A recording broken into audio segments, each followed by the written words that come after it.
Hello everyone, and welcome to this edition of NASCAR's Lost Teams, DiGARD Racing. In 1973, DiGARD Racing was formed when two businessmen and brother-in-laws, Mike DiProspero and Bill Gardner, put the DI and the GARD from each of their names to make the name DiGARD. This was a NASCAR Cup Series team, and the first driver was Donnie Allison.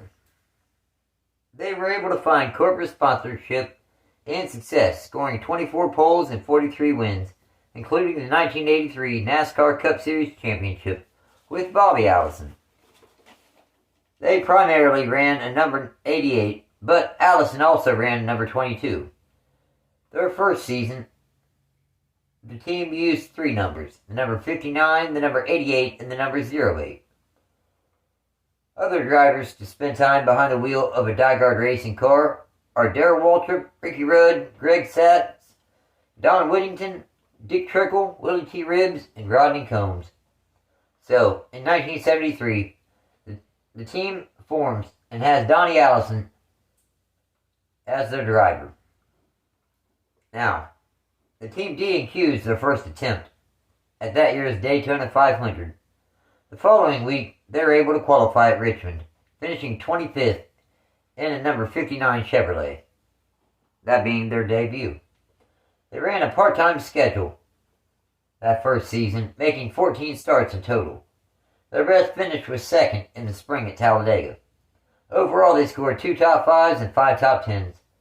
For the 1974 Cup Series season, the team had settled on a number 88 permanently, and Donnie Allison returned as the driver, and he also invested in the team.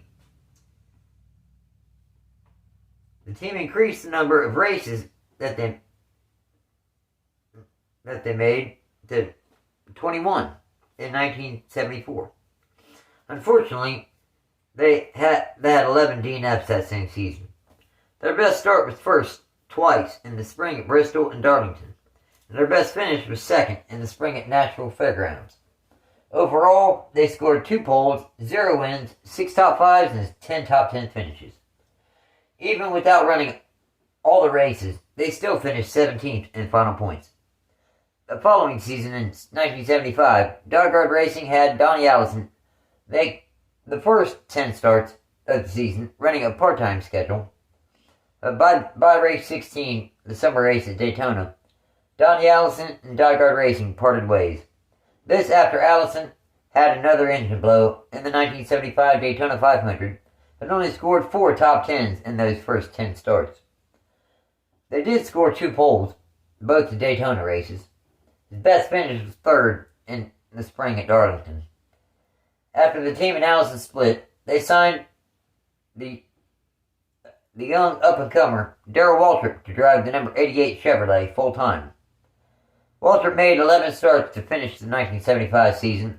His best finish was first in the fall at Richmond. This was the team's first career victory. Overall, in 11 starts with Waltrip behind the wheel, they scored 0 poles, 1 win, 3 top 5s, and 4 top 10s. Now, in 1976, the team brought Daryl Waltrip back to drive, but this time, the team had the opportunity to run the full schedule. Due to the fact that Gatorade, the Gatorade brand, signed on as the number 88 Chevrolet's primary sponsor. Their best start was first 3 times in the fall at Bristol, Martinsville, and North Wilkesboro. Their best finish was first in the spring at Martinsville, where he also led the most laps.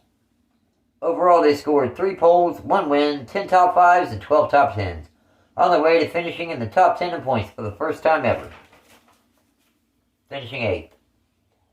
After Waltrip only finished 14 races in 1976, in August, DiGARD fired their longtime crew chief, Mario Rossi, and their engine builders, Carroll Stump Davis and Keith Harlan, and hired Marion Ducky Newman and a young Robert Yates. In the off-season prior to the 1977 NASCAR Cup Series season, DiGARD Racing moved to a new Charlotte shop. Things sure did improve in 1977 for the team, with Waltrip returning to drive the number 88 Gatorade Chevrolet. Their best start was first 3 times, in the spring at Natural Fairgrounds and in the summer at Pocono and Darlington in the fall. Their best finish was first 6 times, in the spring at Darlington and Talladega, then in the summer at Natural Fairgrounds in Michigan, and in the fall at North Wilkesboro and Atlanta. Overall, they scored 3 poles, 6 wins, 16 top 5s, and 24 top 10s, finishing the 1977 Cup Series season 4th in final points. That next season, in 1978, DiGARD once again had Daryl Waltrip behind the wheel of the number 88 Gatorade Chevrolet. Their best start was first twice in the fall at Richmond and North Wilkesboro. Their best finish was first 6 times in the spring at Bristol, North Wilkesboro, Martinsville, and Charlotte. Then in the summer at Pocono and in the fall at Richmond. Overall, they scored 2 poles, 6 wins, 19 top 5s, and 20 top 10s, en route to a solid 3rd place points finish. At one point, Daryl Waltrip had publicly stated that he would be leaving DiGARD Racing to drive for Rana Racing, though Bill Gardner would not let Waltrip out of his contract, so they met to work out their differences. Shockingly, Waltrip would sign a 4-year contract extension prior to the 1979 season. Together, DiGARD Racing and Waltrip had an excellent year in 1979, leading the point standings most of the season. The number 88 Gatorade Chevrolet best start was first 5 times, in the spring at Martinsville, Talladega, and Dover, and in the summer at Natural Fairgrounds, and in the fall at Martinsville again. Their best finish was first 7 times, in the spring at Riverside, Darlington, and Charlotte, and Texas World Speedway, and in the summer at Natural Fairgrounds, Talladega, and Bristol. Overall, they were able to score 5 poles, 7 wins, 20 top 5s, and 21 top 10s, on their way to second in points, only 11 points behind Richard Petty for the championship. A brand new decade, 1980, and the team remained the same. The number 88 Gatorade Chevrolet with Daryl Waltrip behind the wheel. Their best start was first 5 times. In the spring, 3 out of 4 races at Riverside, Richmond, and Rockingham, and Martinsville. Then in the fall at Darlington. Their best finish was first 5 times. In the spring at Riverside, Richmond, Martinsville, and in the summer at Riverside again, then at Dover in the fall. Overall, they scored 5 poles, 5 wins, 15 top 5s, and 16 top 10s, on their way to finishing 5th in final point standings. At the end of the season, Daryl Waltrip went and bought out his contract so he could leave the team, and he leave to drive the number 11 for Junior Johnson. In the second car for the team, Don Whittington made 2 attempts. One start in the number 55 Chevrolet at Riverside, finishing 9th. DiGARD Racing signed Ricky Rudd to drive the number 88 Gatorade Buick Chevrolet and Oldsmobile full-time in 1981. Their best start was first 3 times, in the spring at Martinsville and Natural Fairgrounds, then in the fall at Dover. Their best finish was second 3 times, both races at Bristol and in the spring at Richmond. Overall, they scored 3 poles, 0 wins, 14 top 5s, and 17 top 10s, on their way to finishing 6th in final points. At the conclusion of the 1981 season, Ricky Rudd and DiGARD Racing parted ways. Bobbyallison was signed to drive the number 88 Gatorade Chevrolet in 1982. Their best start was first in the fall at Richmond. Their best finish was first 8 times, including the Daytona 500, and in the spring at Dover and Pocono. Then in the summer at Daytona again, Pocono, Michigan, then in the fall at Richmond and Atlanta. Overall, they scored 1 pole, 8 wins, 14 top 5s, and 20 top 10 finishes, on their way to finishing 2nd in the 1982 final point standings.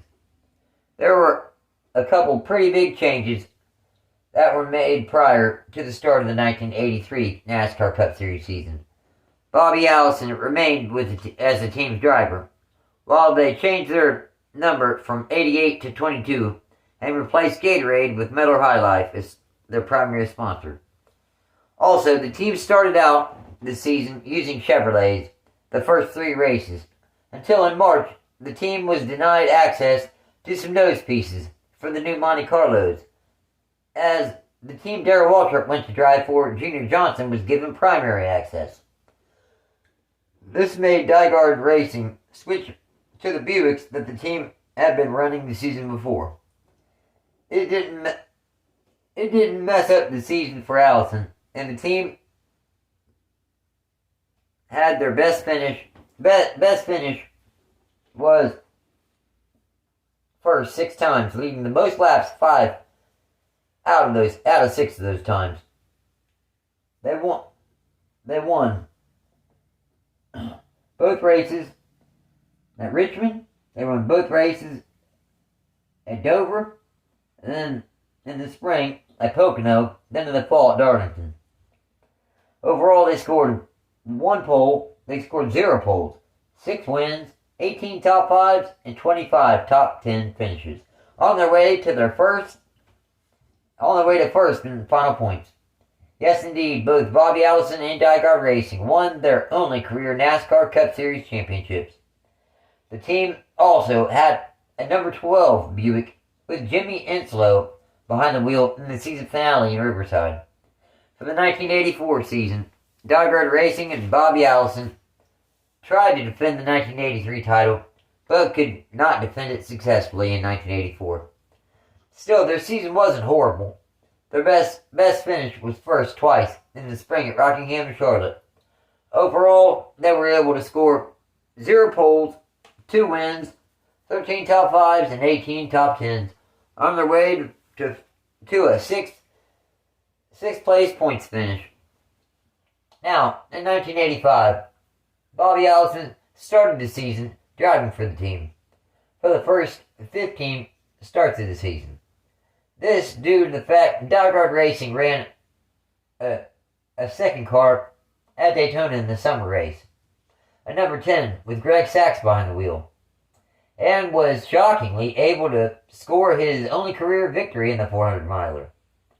Much to the dismay of Allison, Sachs did not just ride around and collect data for Allison's car, like an R&D car typically does, but rather drove to victory. Allison's best finish was third 3 times in the spring at North Wilkesboro, Charlotte, and Riverside. Overall, in 15 starts, Allison scored 0 poles, 0 wins, 6 top 5s, and 9 top 10s. Greg Sachs replaced Allison for the final 13 starts of the 1985 season. Allison took the number 22 with him when he left the team, leaving Sachs and DiGARD Racing to use the number 77. Miller High Life left at the end of the season as well. Overall, in 13 starts, Sachs' best finish once taking over for Allison was 9th in the fall in Atlanta.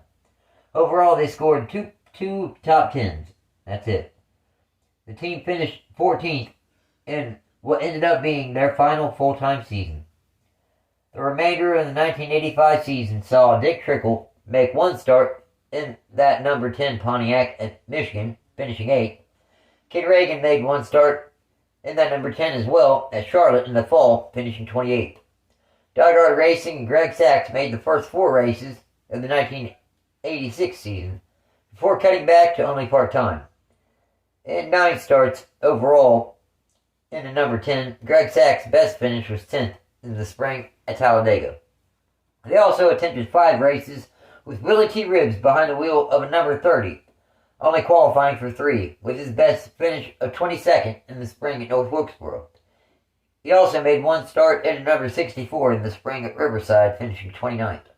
The final 3 starts for DiGARD Racing came with Rodney Combs behind the wheel of their number 10 Chevrolet. Their best finish was 19th in that season's Daytona 500. During the off-season, following that 1987 Cup Series season, a businessman by the name of Bob Whitcomb bought the assets of the team, then would rebrand it Bob Wycombe Racing, and would win the 1990 Daytona 500 with Derek Cope driving. DiGARD Racing was able to score 24 poles, 43 wins, along with the 1983 NASCAR Cup Series Championship with Bobbyallison. Winning races with Daryl Waltrip, Bobbyallison, and Greg Sachs. Thanks for watching, and take care.